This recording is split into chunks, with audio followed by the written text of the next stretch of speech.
Hi, today is day 25 of my video challenge, and today I want to talk about how to practice efficiently and how to learn things in,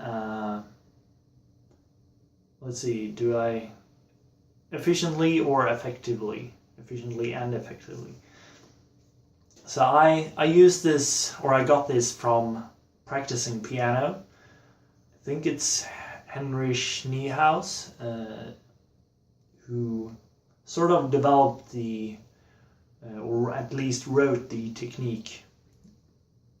And I use it not just for playing piano, but I use it when I practice other things as well. So what does this technique do? So usually it's used for repetitive work or practice. So you need, for example, if you want to practice, learn a specific piece on the piano or another instrument, it could be that you want to practice like a jab in boxing. It can be pretty much everything that you want to perfect, some sort of art you want to perfect.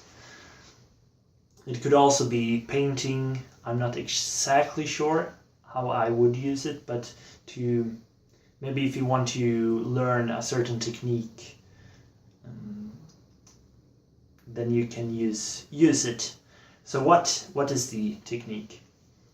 Well, I think it's easiest for me to explain if practicing a piano piece.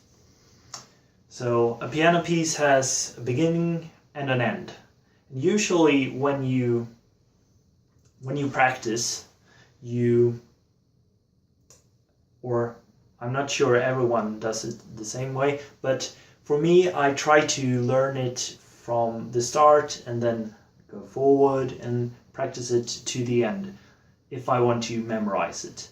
So I go through it, and then when I can play the entire song, probably a bit slower than it should be, but when I can play the song roughly or get it sort of right, then I can split it into different parts.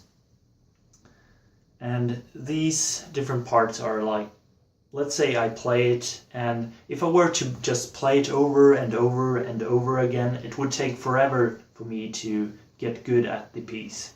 So what I do when I learn the piece is I play it, and then I listen to when I make mistakes in the piece, or when I have to slow down, or something else that is really hard to get right almost all the times I try to play the piece. And when I stumble upon those sections, I just practice on that section.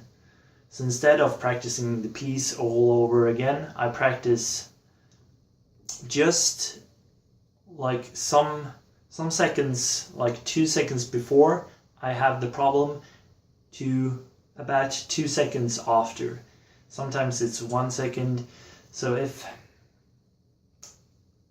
really hard to describe. But let's say I need to get my thumb. There's like very fast movements somewhere in the piece. So I start 2 seconds before that part and end 2 seconds after that part. And then I play that a couple of times, so 2 times. I practice it slowly, so I nail it both of the times, and it's quite easy. Then I practice it in higher velocity, so I practice it faster, and usually I make a mistake. Then I go back to practice it slower twice, practice it faster again, practice it slower, And sometimes I mix it up, so I only play, maybe there's just one specific point that's really hard for me. Maybe it's that I have to move, if I play really fast here with my hands, I have to move it like here. So it's really hard for me to nail like that motion in maybe 0.2 seconds, to nail that motion and hit the right key every time. So then I just practice. I not only practice that, but I practice like going even further and making it even harder to hit it. So I practice like a harder version of what I want to do.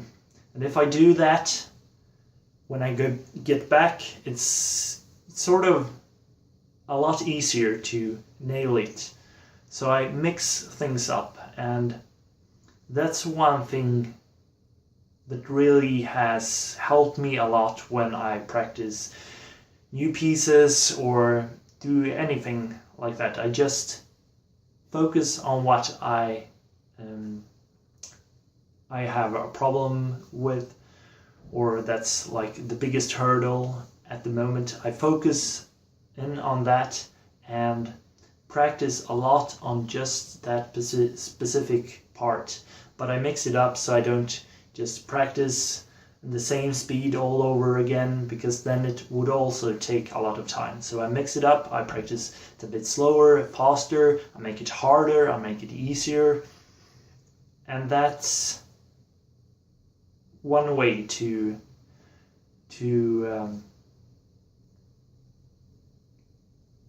now I lost my train of thought, to practice more efficiently and effectively, I would say.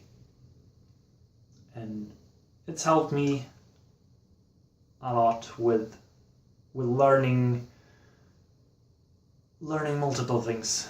I've also used it for, like, if I have a word that is difficult to pronounce, like vulnerable, I still have some difficulties, but when I practice it, I practice vulnerable, and then I practice vulnerable.